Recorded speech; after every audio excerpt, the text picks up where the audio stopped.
This is the Rich Dad Radio Show. The good news and bad news about money. Here's Robert Kiyosaki. Hello. Robert Kiyosaki, the Rich Dad Radio Show. The good news and bad news about the future. And the question is, what's the future going to look like for you? Because today, as you know, socialism is taking over the world. You know, we have Comrade Biden and Comrade Kamala. And we're not Republican or Democrat. We're just telling what we see. You know, I mean, when you can take down the President of the United States through social media, something is definitely kind of screwed up out here.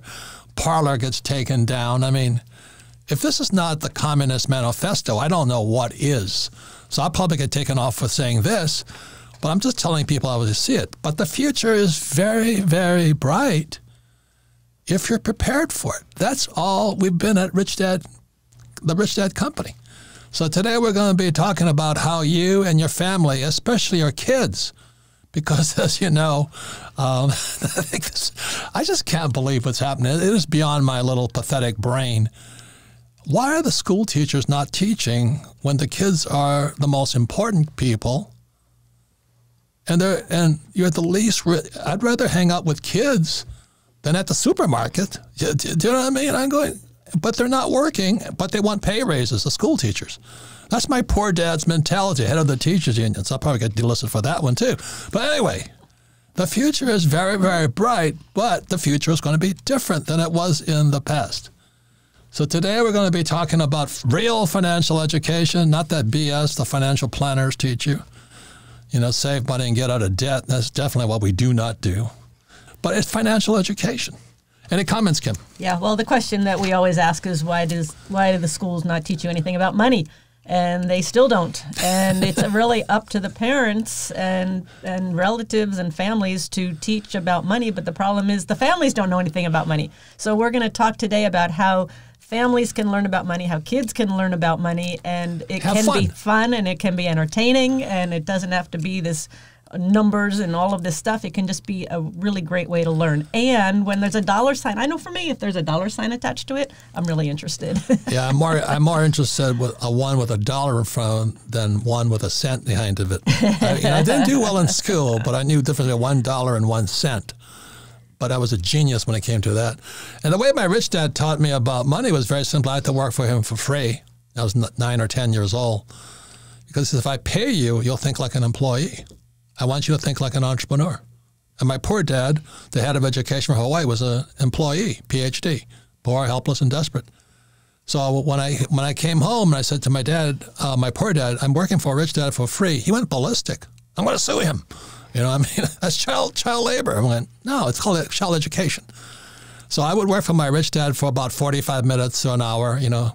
He'd have one of his groundskeeper take me around. I had to sweep the floors and pick up rubbish. And I worked in accounting. I worked in marketing. I worked in changing beds and stuff like that, you know. And then in exchange, Rich Dad would play Monopoly. I said, I thought you were going to teach me about money. He says, I am. And he taught me playing Monopoly. And finally, I got fed up with him. I said, we're playing Monopoly. I said, I don't know what you're doing here.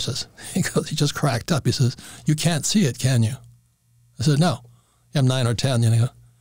It's one of the greatest formulas for wealth is found in this board game Monopoly. I'm going, what is it? He said, 4 greenhouses, 1 red hotel. I went, is that it? And he goes, that's it. So why am I in school then? And so then my education really began. It was the same as Trump. His father sent him out to collect rent. Imagine being a 9 or 10 or a 12-year-old boy collecting rent. I heard every BS excuse possible. I heard more garbage. It was almost as bad as our guest. He was a Mormon missionary. I think he heard a lot of excuses out there. You know, and I hate to laugh so much, but that's the facts, Jack. You know, when you get into the real world, it's different than school. So we're talking about the cash flow board game. And why Kim and I created number 20, 1996. 1996. Most people think that Rich Dad, Poor Dad, the book came first, but actually the very, very first product of the Rich Dad Company was the CASHFLOW Board Game.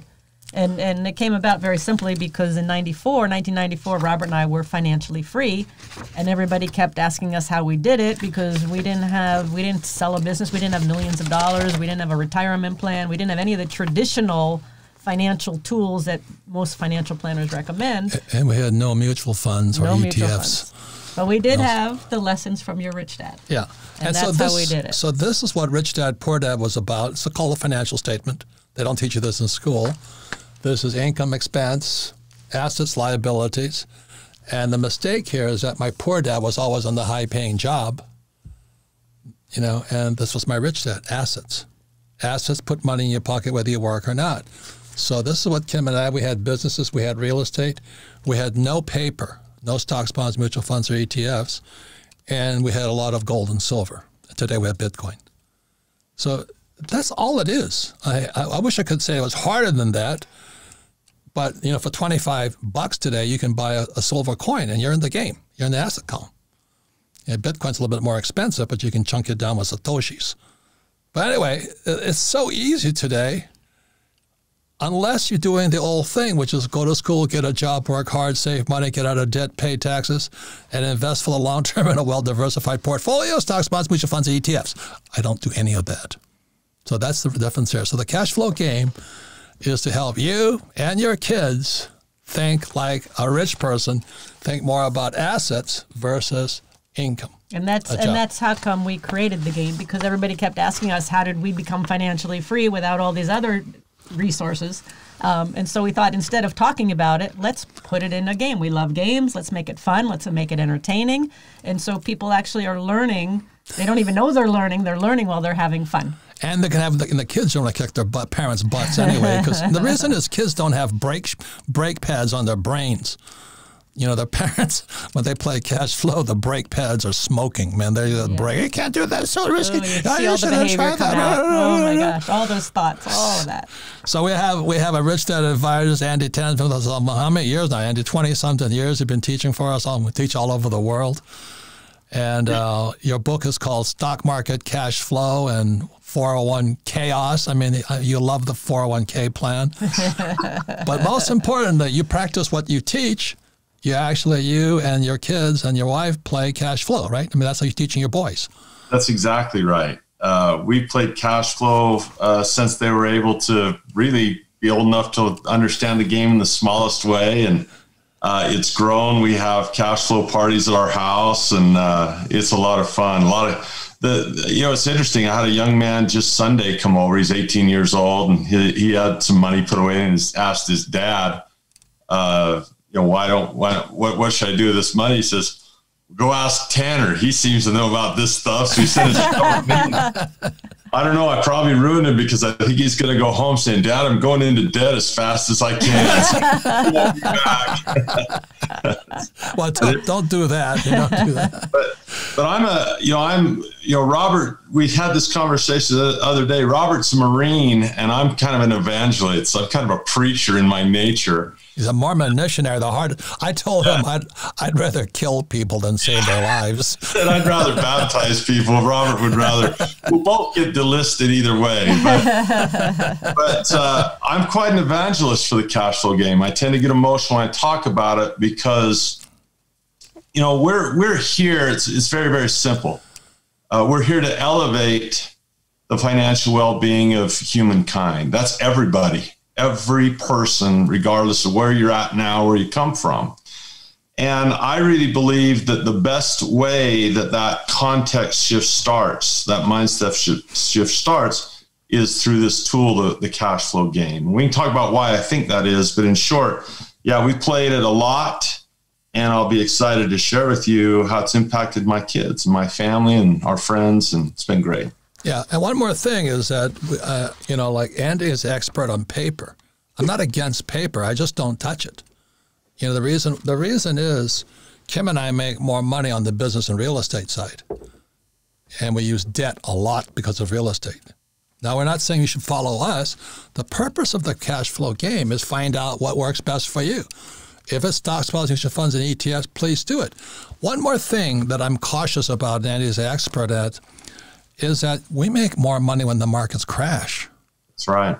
And right now, this guy was telling me, I was having an MRI at this hospital, and the guy says, guess what? I'm going to buy my first house. I'm going, I didn't know what to say. Every time the idiots are running into the market, I don't FOMO, right? Fear of missing out. Yeah. I better buy my house now. I'm going, oh God. And I can't say anything. Well, he could have been buying GameStop. and you know, and people talk about Bitcoin. I'm going, I don't know. Where's the top? Do you know what I mean? But if everybody's getting in, Andy, what does that mean to you? It means a lot of smart people are getting out because, well, what's interesting is if he's buying that house, someone had to sell it to him. So every time someone's getting in, someone else is getting out. And you can't teach that. No. You cannot teach the momentum of markets. No. And that's what Andy teaches. He is our expert on paper. You know, he gets very excited when markets crash because he's going to make more money there. He gets excited when markets going up because he's going to make more money there. It doesn't make any difference. Is that correct, Andy? That's exactly what we teach. That's exactly it. Yeah. So that'd be like me selling real estate I don't have. I'd have to be a Democrat to do that. But other than that, I can still do. You know, but it does come back to vocabulary, and it is coming back just to the game for a moment. That's one of the keys. I mean, if we talk about one of the first things you should do, what you can do if you want to learn about investing and learn about stocks and learn about is play cash flow. Learn the vocabulary of money. And that's what the game teaches. And that's what you're teaching your boys. Yes. And that's what I want to talk about. So because it also brings up, you know, so many couples and families don't talk about money. You play the game, it brings up the conversation. You start having that conversation about money. So how has it impacted, Andy, your kids and Marcy, your wife, and you as a family and as the kids? Well, Robert mentioned that kids have advantages without having the brakes on. You know, we study Buckminster Fuller, and he says that, you know, kids are born geniuses. It's just the adults de-geniusize. I didn't know that was a word, but it is now. We tend to de-geniusize. So they've been very fortunate. I would say that they're not smarter than other kids. They're not gifted. All kids are gifted, right? They're not separate. But they've been around the Rich Dad Advisors and the cash flow game. And what it's taught them is that capitalism, what it really is. If you take an evil person and make them a socialist, it'll be bad. If you take an evil person, make them a capitalist, it'll turn out bad. And my son said something interesting about the cash flow quadrant the other day that blew my mind. He said, Dad, it's kind of like a service quadrant. It's not only how you get cash flow, but it's how you serve. It's how you choose to serve the world. You can serve one person who's a boss. You can serve a handful of people as an S guy, a doctor, a lawyer.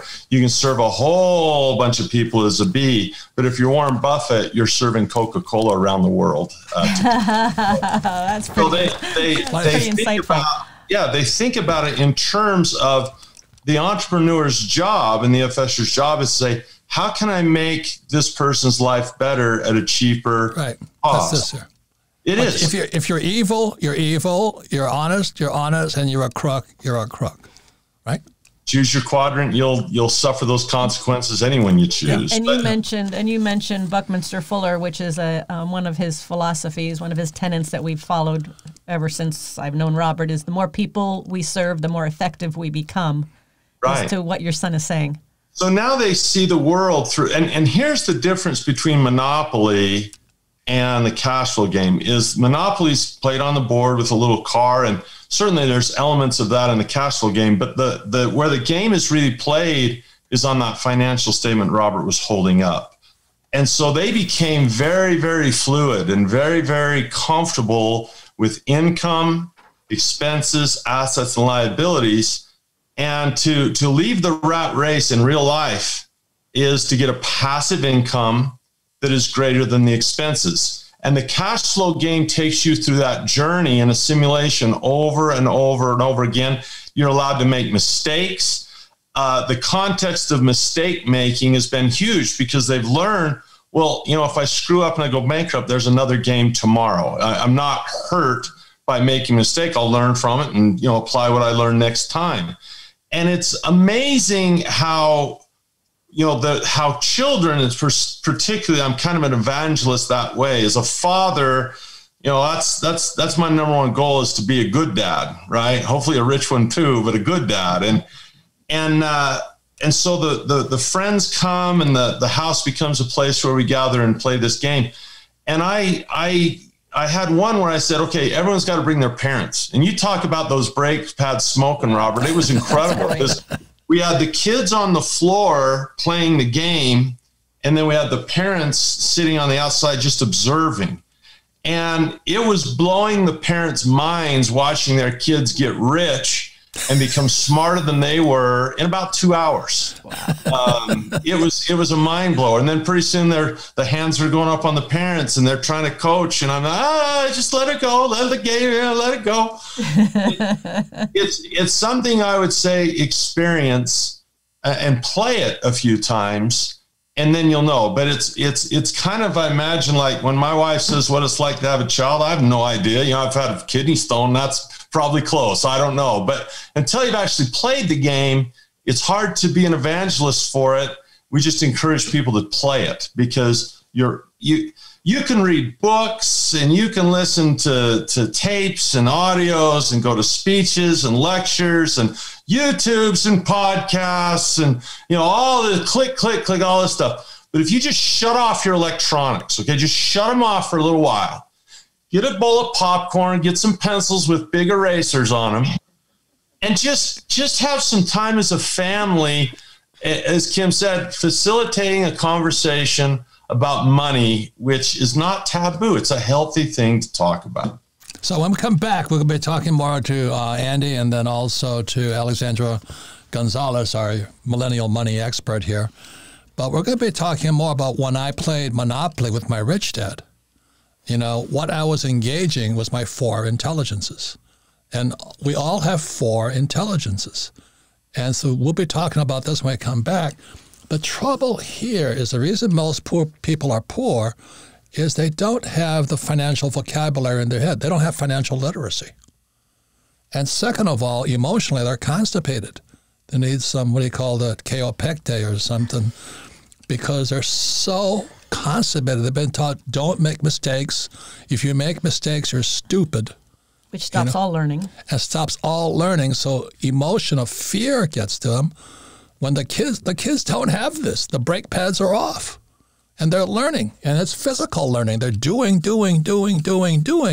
And then their spirit soars. They say, I can do this. And I've watched your sons. I mean, oh my gosh, we were in Argentina with your boys. And there was like 4,000 adults in the audience.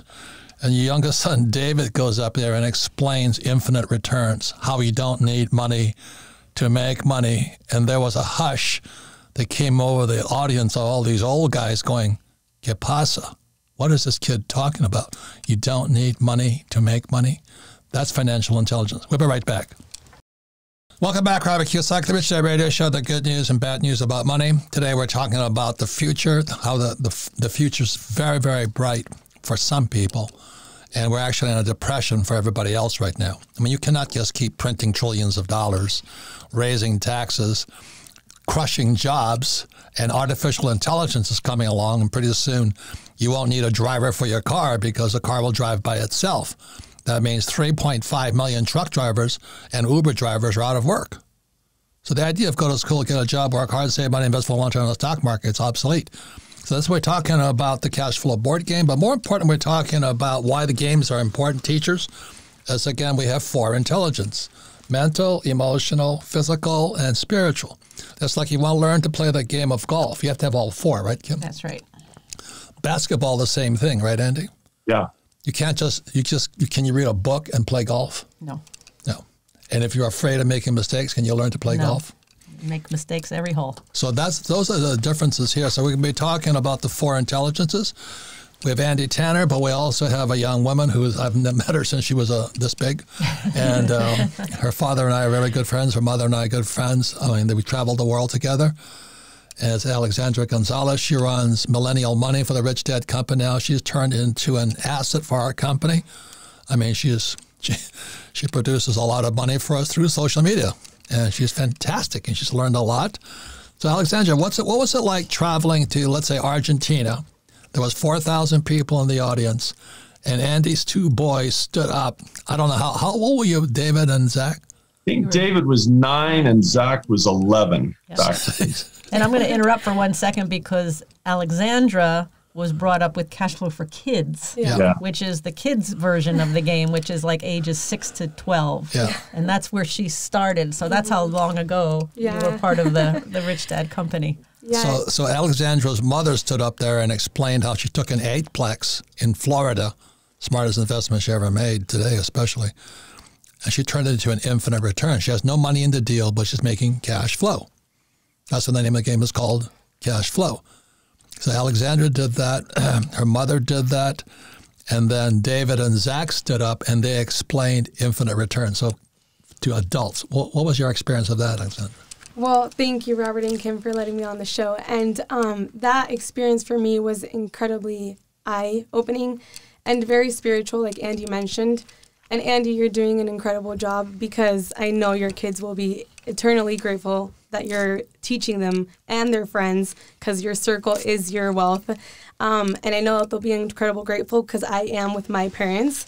And seeing David and Zach being able to explain an infinite return when majority of the audience wouldn't even understand that's when you truly realize that kids have no barriers. I mean, at that age to learn to become rich and use wealth to your power and to serve more people is beautiful. But how was your mom? I mean, Alexandra's mom and I have a love-hate because she's a real estate broker. And I used to tease her for years saying, broker means you're broker than me. That's all it means, you know. And after she emotionally calmed down a bit, she got the message, and now she's an investor, right? Yeah. And like I've seen the changes in David and Zach. I've seen the changes in myself and my father and my mother especially. Her transformation has been incredible. She went from relying on her paychecks, on her commissions, to now creating her own wealth. Do you remember the deal?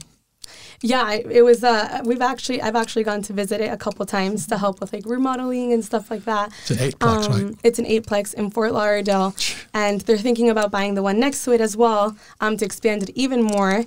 But we've, as a family, have learned a lot from that project because we've all gotten involved. Because you're actually doing the real thing physically. Yep. And it was 4 unit. It was a 4-plex. It was a 4-plex with land next to it. Yep. And then they built 4 more units. They built 4 more, and now they're thinking about getting the other one next to it. Yeah. And this is where your mom was here. Yep. She wanted a commission. That's what employees and self-employed do. They want the commission. And I kept teasing her. And your father, Fernando, said, take it easy. You know? But then when her brain, she was looking at millions of dollars all those years, but she was blinded because she thinks like an a salesperson. Would you say that was true? 100% true. And then now she's soaring, right? Now she's soaring, and now she's the one who's constantly telling my dad to look for more investments, and she's the one bringing the deals, and he'll analyze them. But she's the one who's soared, who's transformed. And you know what I love, too, is you started with the Cash Flow for Kids game, and then, of course, you played the other game. But you and your family, Andy and your family, and I love when doing it with the parents and when you brought the other parents in, because you hear these kids come and they learn this game and they learn this language and they learn all these new concepts, and then they go home to their parents who do not understand what the heck they're talking about. So to bring them together where they're learning and getting on the same page together, I thought that was brilliant. The trouble is the parents still went to Midas for a break job. They want the kids to go back to school and get a job, become a doctor or a lawyer, and pay a lot of taxes. I mean, I can't believe it. I mean, parents, they're screwed. So what was the reaction, Andy, to the parents? Very positive. The way we play the game is we'll play a little bit and we'll take time to discuss what we've observed and to discuss what had happened. And a school discussion is called what in school? Cheating. Oh, yeah. Cheating.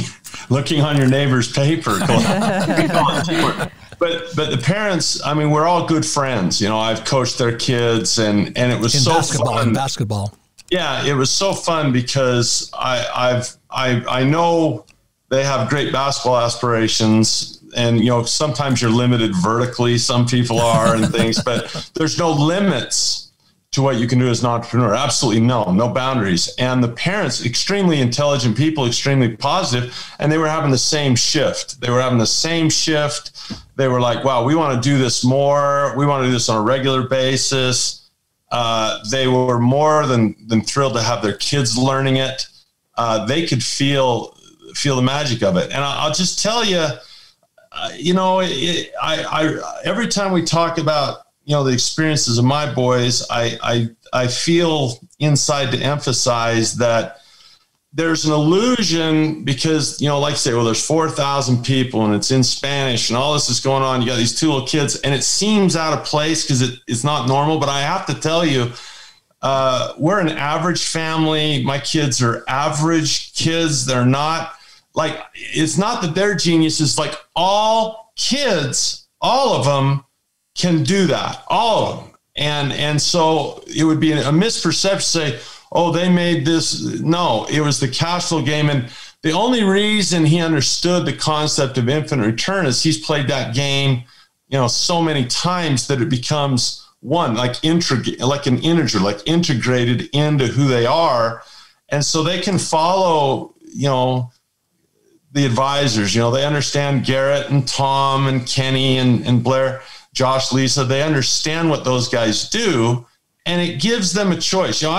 I've told my kids, we're biased towards the E and the I because that's where we live and love. But I've told them the cash flow quadrant is a choice. My son was brought into the world because of a fertility doctor. And if that guy wants to bring children in the world, and I said, son, that'd be a pretty good feeling to have parents come with tears in their eyes every week to say, thank you for the greatest gift that money could not buy, right? It's not a right and wrong deal. But I never fit in as an E ever because I'm stubborn and I can't have a boss. I can't do it. And so the frustration for me in school is E. My parents told me E. My teachers told me E. I didn't even know there was an S, let alone a B and an I. Yeah, exactly. And so now, halfway through my life, I learn a B and an I, and I'm like, I gotta give my kids the opportunity for all of them. I don't care which one they do. I just care that they have a choice. Yes. Yeah, and great point. That game gives them that choice. I've just found that 99% of them wind up choosing the B and the I side. Well, because that's what the challenge is. That's like. But I told Zach, look, if you could be an E and do what LeBron James does for a living, you probably take that one. That's pretty good. Who's LeBron James? People don't play basketball. So anyway. The point is, with the financial education from the cash flow board game, you can be anyone you want. Yes. And still be financially free, taking advantage of the biggest changes in world history. I mean, I make fun of the Democrats and liberals and all this, but they're still not teaching financial education. They're teaching people that they're victims. Yes. That the capitalists have screwed you. Well, the only people screwing people is the school system. Mm-hmm. Those school teachers who don't want to go to work because they're afraid they might get COVID from kids who don't have COVID. I mean, to me, that's called lazy, lazy. But anyway, it is such a ripoff what our schools are doing right now. And I probably get deplatformed for saying that. And as the cash flow quadrant gives you choices, being financially free, really the thing is it just gives you choices. You have more choices to do what it is you want to do. So I'm going to put Alexandra on the spot. Alexandra, what does infinite mean to you, infinite returns? For me, it's being on the right side of the quadrant and not having to work for money, having money work for me. It means you don't need money. Mm-hmm. I want you to understand that. If you can understand that you never need money again, that's infinite. Andy, in stocks, do you do infinite all the time? Yeah, we do. That's what you teach, right? Yes. And the market going up, can you go infinite? You can. And if it goes down, can you be infinite? Yes. See, it doesn't make any difference. But the average person's too effing lazy to learn that. That's what really, really, really bugs me. Say, well, I don't want to do real estate. I said, well, do what Andy does. Well, they're lazy. They want to become a dentist and pay taxes. and look at people's smelly mouths all day. You know, oh my God. I'm glad my dentist does. God bless my dentist. I bless him every time I go in there. I wouldn't want to do his job. I'm glad he does his job. Just like the guy that fixes my car. I'm glad he wants to fix my car because I don't know how to. But I also wanted to be rich. And these guys will not be rich because they're going to keep doing the same old thing. And that's what the cash flow board game was designed to do, was open up your mind. Is that correct, Alexandra? That's exactly correct. And what you guys were mentioning earlier about choices, I mean, that was my reality for me. For me, playing the cash flow board game was created when I was born. And so growing up with this game and being able to play it online with this artifact and having that mentality, when I go to school and they give you the option, do you want to become a doctor? Do you want to become a teacher? Do you want to become a lawyer? But you never get the choice of becoming a business owner or entrepreneur, real estate investor, or maybe looking into stocks. And so I went into school with that mentality. I don't want any of this specialist stuff. I want to create my own wealth. And I want to help more people and serve more people, like Andy said. So having that mentality, it was, I think it saved me, because to be stuck in a small little square already defined before you even get to define yourself and know who you are would have ruined me. That's a great point, because Lisa and Josh Lannon's daughter, she told the story when she was in school, and the teacher had this great new exercise, and she said you can choose a profession. You can be a doctor, you can be a lawyer, you can be a dentist, you can be the trash pickup, you can be whatever you want to be. And she says, her daughter says, Haley says, I want to own the business. I want to own the business. And the teacher says, no, you can't do that. You can't do that. You have to pick a job. Wow. And that's the mentality that you didn't have, that 99.9% of students I had when I went to school as well. And speaking of that, I do have a question for you, Andy. Yes. Going to school, didn't you pull Zach out of school this year? I didn't pull him out. I give them the choice. They get to do whatever they want to do. And with COVID and, the way basketball was working out, I said, it's your choice. He said, Dad, I'd like to learn from home. And I said, well, I don't know anything about physics or geography, or, I'm like the worst teacher in the world there. So we took this year and we decided to dedicate it entirely to his financial education. And I will tell you this, selfishly, it's been one of the best years I've ever had as a parent, because I think homeschooling, I always looked at it as, oh, here's another thing I got to do, another thing. I didn't realize that time with my son in that environment I didn't know we could be closer than we were. And to watch him build his stock account, he's taken all my courses. I have a good friend in real estate in California who has courses.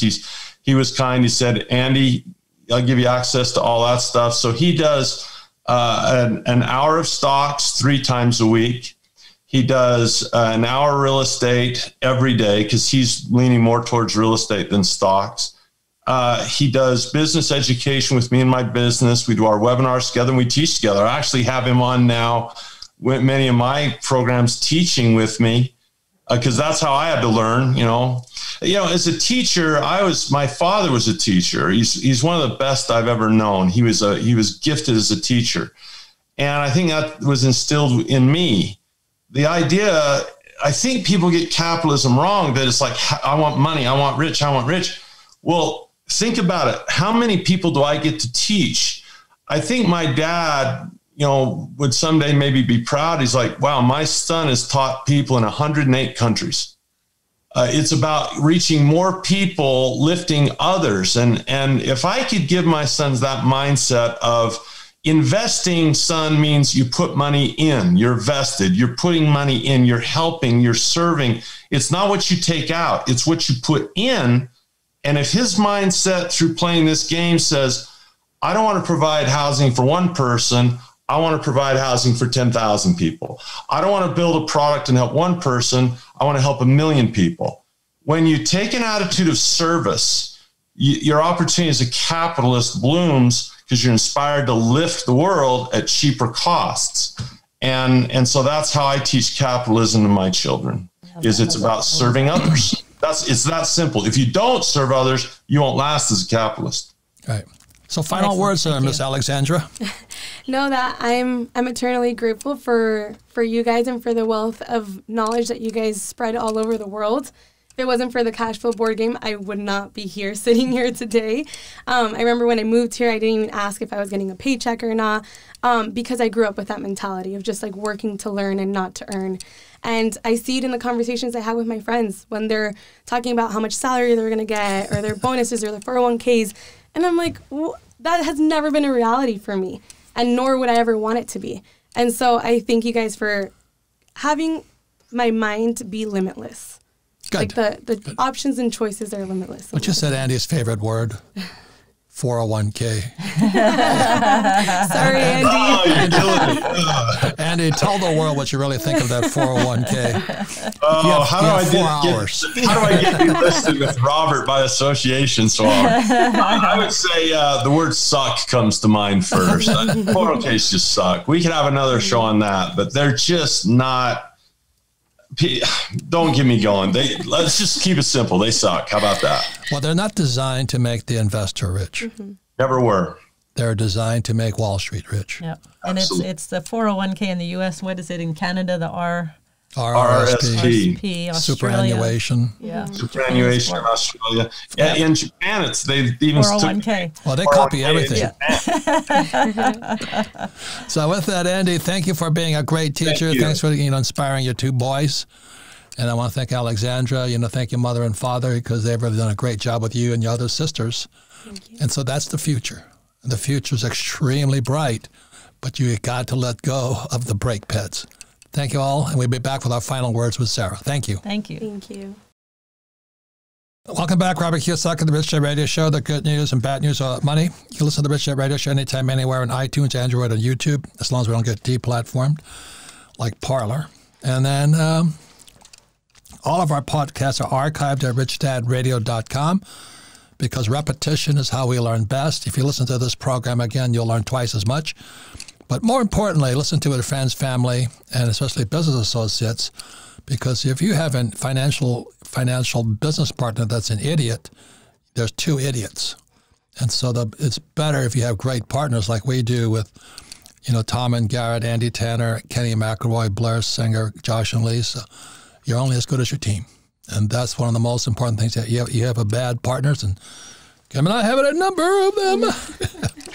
All accountants and attorneys, unfortunately. But anyway, it's who your team is that determines your future. Any comments there, Sarah? Just a great show. We love Andy, of course, as usual, as always. But one thing that we talked just briefly on is how the gameplay simulates real life. And I can't tell you, when I first started, we would do game days downstairs in the conference room, and someone who plays the game the first time, they go crazy and they're bankrupt like the first round. But then as we played more and more, they start. So that mind shift, it's so interesting how like your first time in, I felt like watching the room, like they're just so excited. But that makes you think that's how they are in real life. Like, do you remember we were doing, I forget what, we were testing out some special packs, and someone's like, oh, I'm selling all of my whatever, and we're all going for a party. I'm like, that's not the lesson of this game. But that's their real life. But that's their real life. But then as we would play and it would go on, they start really thinking about what they're doing. And so I just think the evolution is cool. That's a beauty of the board game, the simulation, is you get to see people's real behavior, because they don't play the game as somebody else. They play the game as themselves, and their real nature does come out, and their real views about money do come out. So you learn as much watching other people as it is playing yourself. And the best part about the gameplay is you're doing it with fake money. Yes. Or, play money, I guess you should say. And so it's nice because you can kind of make mistakes and learn, and you're not out, real money. So it gets pretty interesting, too, because when Kim and I were first, we'll call beta testing the game, man, you have couples come together. Holy Jesus, man, I tell you. That old saying, they lived happily ever after. They didn't live happily after that game, because everything the guy or she couldn't say, they said. I remember this one guy saying, I think his wife bought the boat, the most expensive doodad possible. And he just yells at her. He says, maybe you should just get a boob job making fun of your husband. And I'm going, or the couple who all of a sudden this game is erupting in the corner as we're beta testing it, and all I hear is the wife saying, "You never let me win. You never let me win." I'm like, this is not about cash flow game. This is not about a board game. My husband and I have two strict rules. We don't do home improvement projects, and we don't play games because we're both so competitive. It just doesn't work out well for us. So that's what this thing here, there's 4 intelligences, and the game involves all 4, mental, emotional, spiritual, and physical. It's like the game of golf. It takes all 4. It takes a game of life as all 4. But schools focus on mental and emotional, and most people come out of school with the brake pads on their brain. Final words there, Alexandra. Well, this show has been extremely interesting, and it brought to mind something particular that I see in other people where they struggle a lot with their families if they're the only entrepreneur. And having this game in the household and being able to play it with my family has allowed us to have those conversations. And so I can call my sister, I can call my younger sister, and they won't think I'm crazy. I mean, they're on the same page as me about a business or about something I'm looking at doing, like investing or taking a course.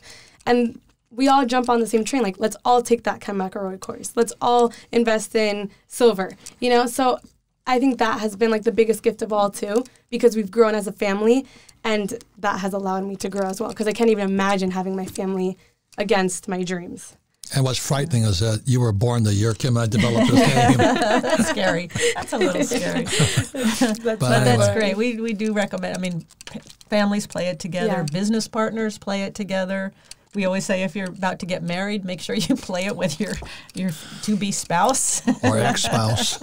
And I love, again, that Andy brings the parents in, because if the kids learn and the parents are not on the same page, to your point, Alexandra, then there can be a lot of conflict. Mm-hmm. So the final word is this: the future is very bright, but you have to change what's in your head and mind and spirit. So thank you for listening to the Rich Dad Radio Show.